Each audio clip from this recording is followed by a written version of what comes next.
Hello everyone. The UPND, or the United Party for National Development, is without doubt the largest opposition party in the country and have high aspirations of forming government come August 2021. But what exactly do they intend to do? Should they form government? And most importantly, what are their economic policy implications to this country? Today we intend to examine this manifesto that they released sometime in April for the period of 2021 through to 2026. And we'll focus specifically on how their policies may affect five major macroeconomic variables, those being GDP, inflation, exchange rate, unemployment, and net exports. And we'll focus on how they intend to structure their policies in key economic areas. These areas, of course, are vast, and they talk about many aspects, including mining, tourism, and many other sectors. But for the purposes of this video, we'll focus only on the energy sector, their tax policy, mining, agriculture, spending, and how they intend to manage our debt stock, which from the Honorable Minister's previous budget speech mentioned that it is somewhere in the realms of 19 billion United States dollars. Firstly, where are we now? Well, PricewaterhouseCoopers, in their annual budget bulletin, which this year they aptly titled Navigating the New Normal, pointed out to the fact that our GDP for this year, or our simply how much we are producing per year, is expected to shrink or contract by approximately 4.2%. This contraction will lead to a fall in government revenue that is expected to be in the realms of about 12%. Why am I saying this? Because as I was going through the UPND Manifesto, something didn't feel too right in their tax policy. Now, I will be very quick to mention that it has a lot of positives and a lot of items. But here's my worry. Our government revenue is expected to fall by 12%. Their manifesto at the same time mentions that they expect to reduce tax on both income and on corporates. So you're talking about reducing the largest sources of government revenue, which is taxing individuals and taxing companies, when our revenue has already contracted. I do not think it is practicable to reduce both income tax on both corporates and individuals. It should be a reduction of one or the other. So how do they intend to offset this planned reduction? Well, I see that they can only do it in one way. Maybe this is through increasing tax in other areas. That could be perhaps through property tax, which they mentioned, or it could be a reduction in spending. It could be an increase in government investments as well, which they haven't mentioned much of. But of course, there are many positives, which I will highlight. As concerning our debt, as I've already mentioned, we are sitting at roughly $19 billion in debt. As such, it should be a major goal for anyone that will take up office as to how they're going to manage this debt stock and begin to amortize it effectively, so that eventually we could be a debt-free or perhaps nearly debt-free country. One of their major goals in their manifesto is economic stability, a speedy economic recovery, and of course, as has been mentioned, debt management stability. What are some of their strengths that they pointed out in this manifesto? I'll be very quick to mention that without doubt, their policies on agriculture and agro-processing is perhaps the bastion of strength that this manifesto holds. They mention concerning their agro policy that they intend to initiate comprehensive agriculture extension services. And I've been a firm advocate of these policies for a long time. And I'll say this, today agriculture remains perhaps our second largest source of revenue. And yet not enough technological advancement has been placed in this direction. The UPND intend to initiate skills training, support, and improve mechanization of our irrigation systems as well as our agro-processing in general. How important is this? Well, if we introduce mechanization, that being irrigation tools, for one thing, we reduce how much water we need to use because we're using it effectively. And now we can cultivate more land because even land that may not naturally be suited can now be used. What are the economic results of this? Well, with a more robust agricultural sector, you expect employment to rise. You expect inflation to fall because with an increase in supply of certain products like maize meal or cassava, you expect that the supply curve will move downwards and will push the prices down. So you expect a reduction in inflation, at least from an agriculture perspective. How effective is mechanization that they intend to implement in our policy? Well, the International Food Policy Research Institute in the year 2009 did a research entitled Measuring Irrigation Performance in Africa. And this study revealed that 38% of the crops that we produce in our continent come from irrigated fields. And yet, only 6.7% of our fields are actually irrigated. Now think about that. 6.7% of irrigated fields produce 38% of all of our crops in Africa.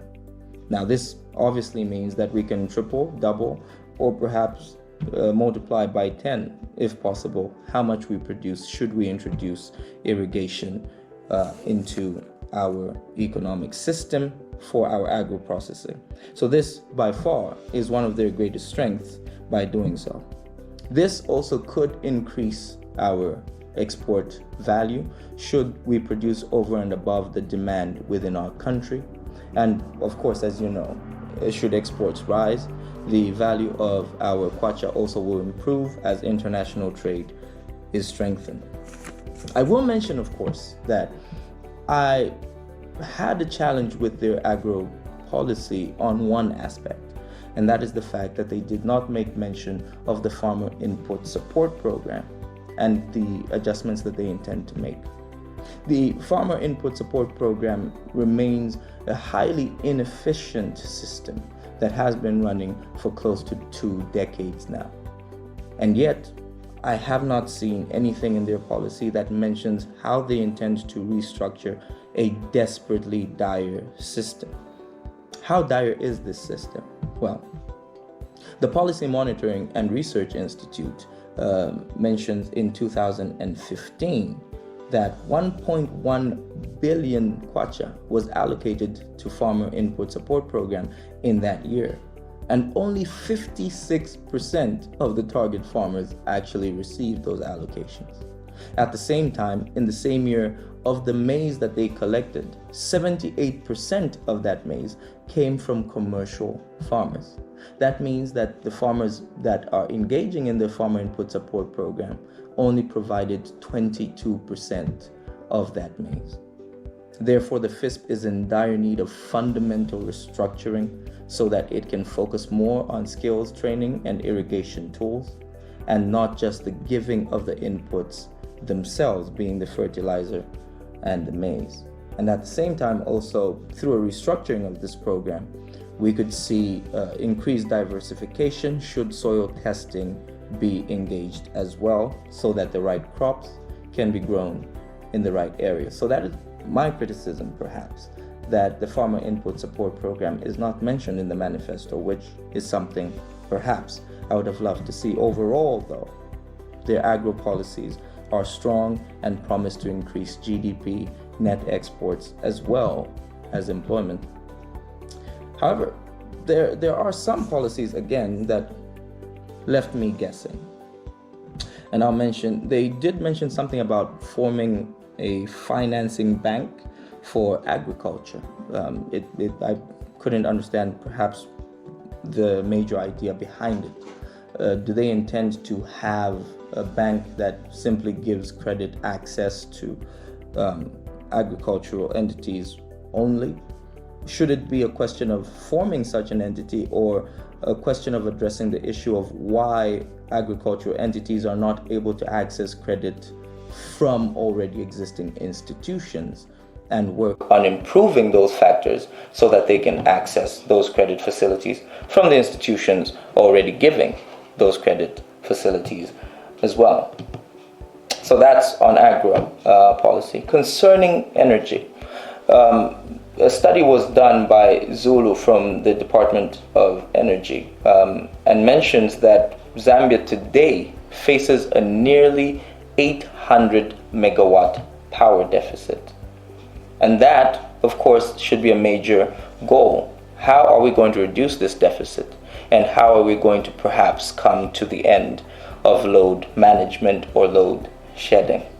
Therefore, increasing power production was a major goal outlined by the UPND, and of course increasing diversification in the power sources so as to increase resilience against climate change and other related shocks. In this regard, of course, the UPND intends to implement diversification through PPPs. PPPs are simply public-private partnerships where private investors come in partnership with the government and form perhaps an entity or corporation with the purpose of economic growth. This, of course, must be commended because PPPs allow governments to enter into large-scale investments without the need for much investment on their part.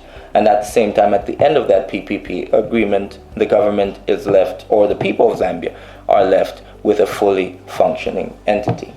Thus, the implementation of public-private partnerships and the strengthening of those agreements in the energy sector are a strong economic policy that they intend to put in, and this must be commended on their part.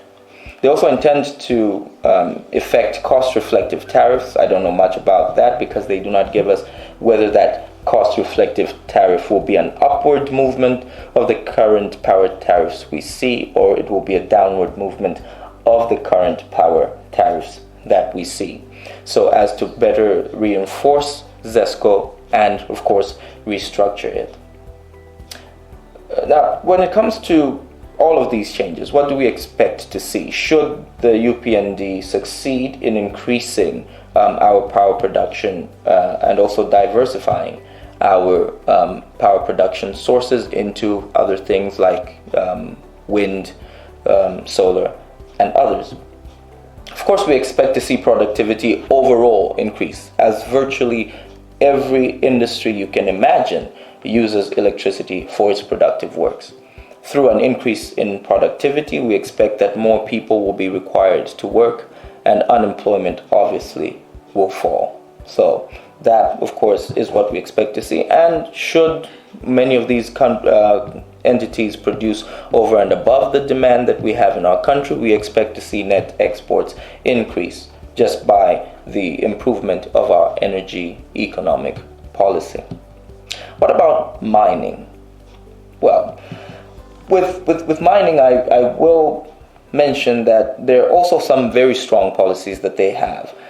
However, I did not see them mention anything concerning tax policy, whether we intend to strengthen our tax policy as regards the mines. It's a well-known fact that the windfall tax remains a major question as to its appropriateness or whether it should be left unattended to. I would have loved to see what they plan to do with it, or perhaps it is a more temporary measure and that is why they have not added it into their manifesto. Also very understandable. They intend to promote diversification of their mineral stock. Now, of course, this implies a mineral audit and, of course, a strengthening of our reserves, which include gold, manganese, and other semi-precious stones. What will these policies bring to us? Now, of course, why is it important to focus on these other minerals that we have? The Honorable Minister, in his budget speech dated 25th September 2020, mentions that our non-traditional exports reached $762 million in sales. Therefore, by strengthening our other mineral policies, we can see an increase in net exports, which will of course improve our exchange rate. Finally, on tax. This is where my questions came in, especially on their tax policy. They intend to reduce corporate tax as well as reduce individual income tax, and then focus on an increase on property tax. My problem is a good tax policy will have plenty of spillover effects that will improve other areas and not just that area in particular. For example, if the tax reduces, say, payee as an example, what is going to happen is that more people will have more money because they are paying less tax, and if there's more money that people have, they are going to spend more, and companies are going to make more of those products so that they can make that kind of money. So the focusing on property taxes, I feel, does not provide enough of a spillover effect that will ultimately improve our economic standing.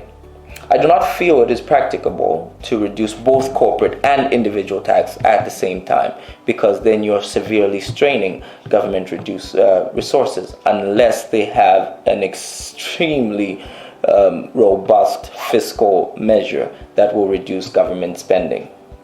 So these are some of the major policies that you see from the UPND Manifesto.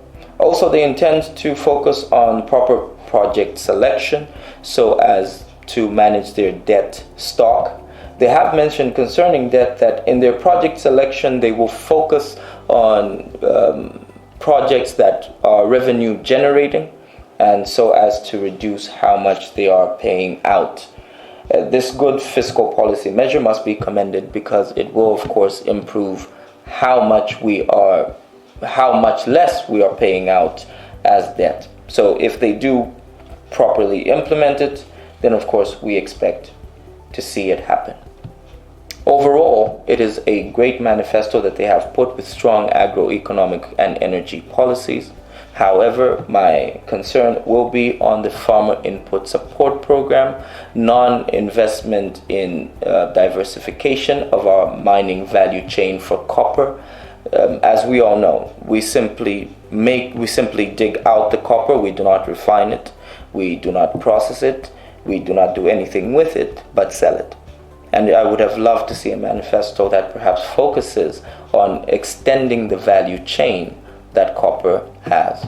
Overall, a strong economic policy that is set to improve the gross domestic product, reduce unemployment, improve our exchange rate, and of course possibly improve our export figure as well.